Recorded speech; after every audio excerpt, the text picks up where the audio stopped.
We can now listen to the reaction of Kansas Senator Roger Marshall. It feels like last night Lady Justice took her blindfold off. When all this went down in Mar-a-Lago, my phone blew up. Friends and family members asked me, what in the world is going on? Why is the law not being applied equally? Friends texted me things like, is the FBI turning to the Gestapo? Well, for more on this illegal flurry surrounding Donald Trump, I'm joined by our international affairs editor, Armen Georgian. Armen, what more can you tell us about this investigation into the Trump organization? Well, this probe has been led by Attorney General Letitia James, who says that according to her information, there has been significant evidence that Trump's company used misleading asset valuations to obtain a host of economic benefits, including loans, insurance coverage, and tax deductions. So essentially, the allegation is that the Trump organization misled lenders and tax authorities in order to get preferential treatment. Trump has denied those allegations, saying that it is perfectly normal within the real estate industry to seek the best evaluations, that it's common practice. And he's, of course, said that this is a witch hunt, a politically motivated campaign, very much the same way that he's reacted to all the other investigations that are keeping him in the limelight, as you said in your introduction. Those other probes include matters related to the Capitol riot on January the 6th, the allegation of election interference in Georgia as well at the end of his towards the end of his presidency, and various other matters. Now, of course, including this stunning raid on his home in Florida as well, which is still reverberating today. And as you said, it's still reverberating today, and a lot of reaction has come in since that unprecedented raid. How has this shaken up things politically?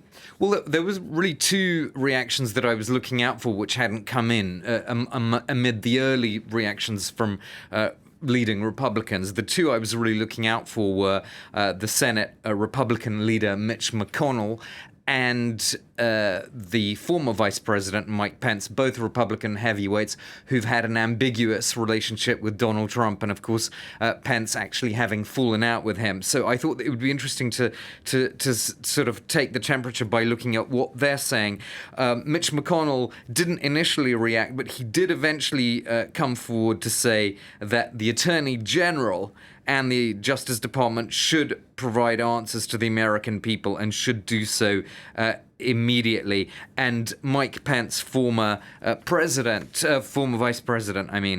he echoed that sentiment in a tweet, in which he said, yesterday's action undermined public confidence in our system of justice, and Attorney General Garland must give a full accounting to the American people as to why this action was taken, and he must do so immediately. So both that reaction and that of Mitch McConnell, I think, are interesting, Selena, because on the one hand, it seems as though on one level they are being in some way loyal to Trump, or at least saying the right thing in the eyes of Republican primary voters, right? Many of whom still support Trump. On the other hand, the other side of that coin is that if they want the Attorney General to come forward and give more details, the sting in that tale, in a way, is that more details could actually be detrimental to Trump and show, or at least get a whole stream of comment about possible wrongdoing and whether Trump is actually on the way towards being indicted.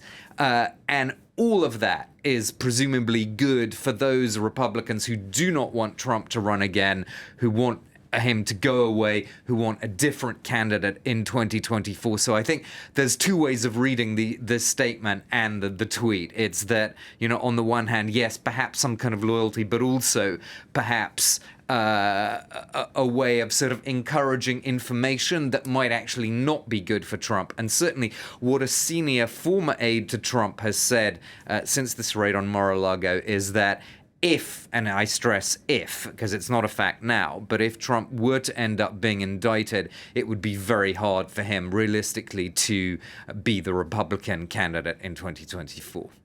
Our international affairs editor, Armen Georgian. Thank you for that latest update.